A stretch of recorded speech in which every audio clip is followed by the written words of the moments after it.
ನಮಸ್ಕಾರ, welcome back to my channel.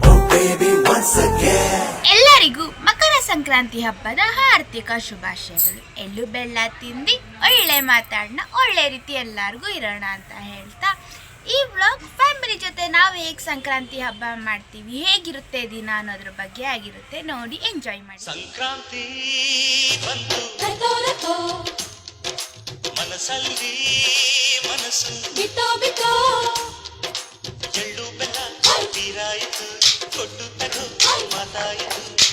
ಬೆಳಗ್ಗೆನೆ ಪೂಜೆನೂ ಆಯಿತು, ದೇವಸ್ಥಾನಕ್ಕೆ ಹೋಗಿ ಬಂದಾಯಿತು. ನಮ್ಮ ಮನೆ ಹತ್ರ ಇರೋ ನನ್ನ ಫೇವ್ರೆಟ್ ದೇವಸ್ಥಾನ ಅಂತ ಹೇಳ್ಬೋದು, ಮುನೇಶ್ವರ ದೇವಸ್ಥಾನಕ್ಕೆ ಹೋಗ್ಬಿಟ್ಟು ಬಂದು ಇವಾಗ ಡ್ರೆಸ್ಸು ಚೇಂಜ್ ಮಾಡಲಿ. ಇವಾಗ ಸಾಂಬಾರಿಗೆ ಇಟ್ಕಿದ ಬೇಳೆ ಸಾಂಬಾರು ನೈಟೇ ಎಲ್ಲ ಅವರೆಕಾಯಿ ಬಿಡಿಸಿ ಇಟ್ಟಿದ್ದನ್ನ ಇವಾಗ ಸಾಂಬಾರು ಮಾಡ್ತಾ ಇದ್ದಾರೆ. ಸಾಂಬಾರು ರೆಡಿ ಆಯ್ತಾ ಇದೆ.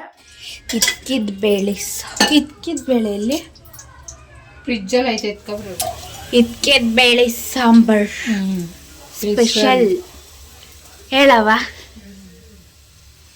ಹಬ್ಬಕ್ಕೆ, ಸಂಕ್ರಾಂತಿ ಹಬ್ಬಕ್ಕೆ ಇಟ್ಕಿದ ಬೇಳೆ ಸಾರು ಅಂದರೆ ಸ್ಪೆಷಲು.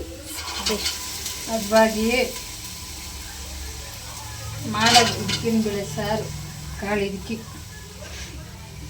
ಗಮ್ಮಂತ ತಿನ್ನೋದು, ಗಡಮ್ಮಂತ ಮಾಡೋದು, ಗಡತ್ತ ತಿನ್ನೋದು. ಹೀರೋಯಿನ್ ಇಲ್ಲಿದ್ದಾರೆ, ತಿರ್ಗತ್ತೆ ಸಖತ್ತಾಗಿ ಕಾಣಿಸ್ತಾ ಇದ್ದಿತ್ತೆ. ಆಲೂಗಡ್ಡೆ ಬದನೆಕಾಯಿ ಎಲ್ಲ ಹಾಕಿ ಮಸಾಲೆ ಇಟ್ಕಿದ ಬೇಳೆ ಸಾರು ಆಡಿದೆ. ನಮ್ಮ ಮನೇಲಿ ಹಬ್ಬ ಮುಗಿಸಾಯಿತು.